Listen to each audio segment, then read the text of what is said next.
I go through this a lot. We make our edge. We keep, we're like frontiersmen. Not every artist is, but I see that in your work too. Maybe it comes from your experience as a boy, Sure. but you have to kind of artistically meet your own threshold. And so once that's met, maybe there's further to go. And it may not be satisfying for anybody else, but as long as it is for you, yes. that's the important part. Yes. I can relate and resonate. Yeah. Or the productive part, like you're able to produce from that place. Yes. Had you stayed somewhere away from the edge, maybe that's part of the negotiation too. Yeah. How close do you come to it so that you can produce from that place? Yeah, because there's I think so much of the time with art, when you're trying to articulate something, and you're trying over and over to articulate it, and many times you don't get it. It doesn't. You're not able to say what you're trying to say. You know, and you're not, and so you're looking for that. For me, I'm looking for that potency. Whatever my love threshold of potency is, to go, oh, that's it. There it is. That feels, that like is echoing what's in my chest. That's echoing clearly. It's resonant. Yeah. So it's externalized. Yes. Yes. Yes. And that's where there's times where I've had paintings where I was like, I can't paint this. You know, thinking about someone else's gaze. Yes. And then I'm like, I have to paint this. Yes. I have to paint this. Yes.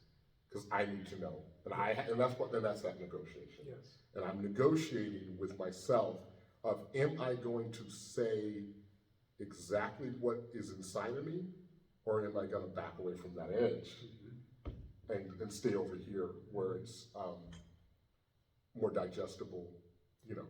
And more, what I hear you saying is more recognizable, but as someone else's work. Yeah. Not as your own.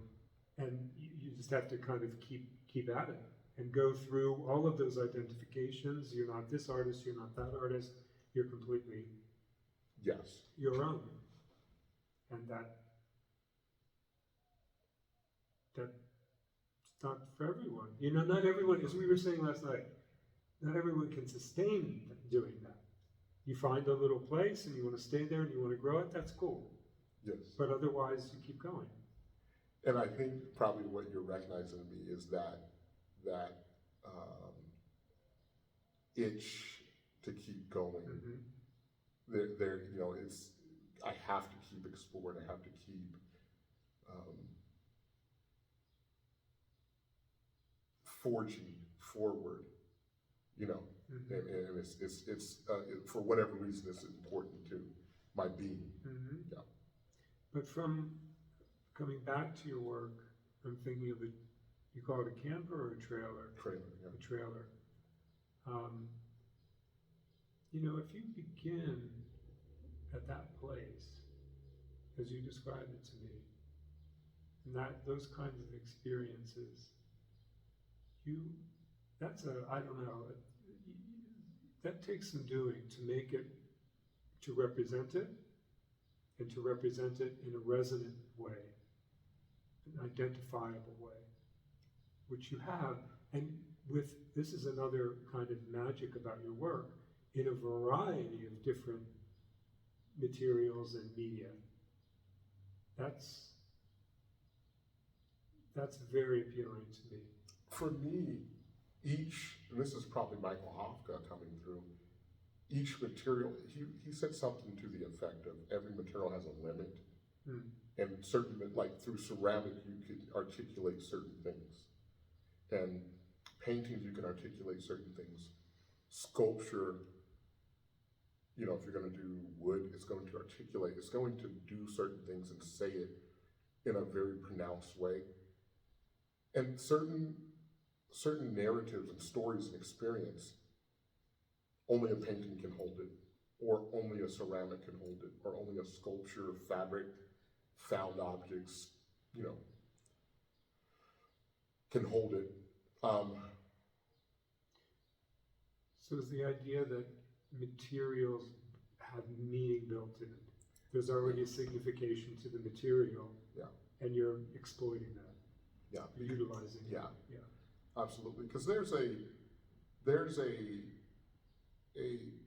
way that a physical 3D object, even paintings do this too. I had a wonderful discussion 3 or 4 years ago with an artist back in Maryland about paintings having an energy, even though they're flat on the wall, that is similar to a sculpture, where a sculpture you have to negotiate that space. You have to negotiate, okay, how close you're going to get to it. You got to go around it. You got to negotiate that. And that material is going to activate, embody space. Each material is going to do it different, you know. And so I'm listening a lot to what is that material saying? How is a 3D object taking up space, almost as like an intervention to the space? Is it pulling against the architecture? Is it tracing the architecture? And that's a lot of what I'm thinking about. And I think thinking about black bodies being the different ontological places they've been placed historically, I look a lot, I lend that to sculpture, objects, paintings. How does this disrupt this space just by being? You know, and so I'm on that journey trying to discover that. So that the object, the foreknowledge that both the object and the space have history. 100%, right?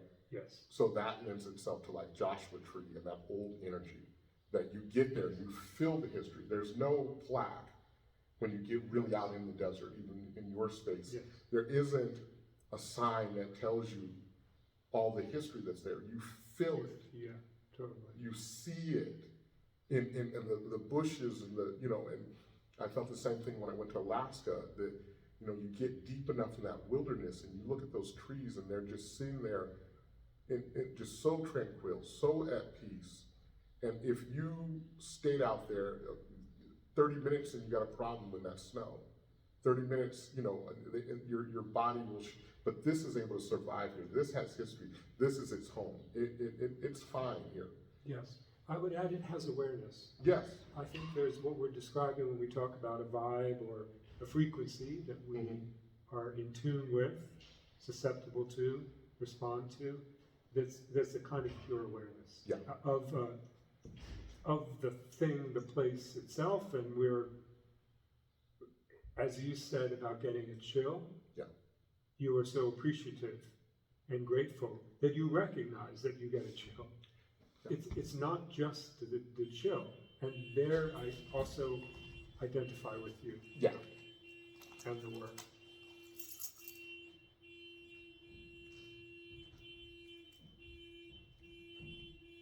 That might be our sign. That might be our sign. Yeah.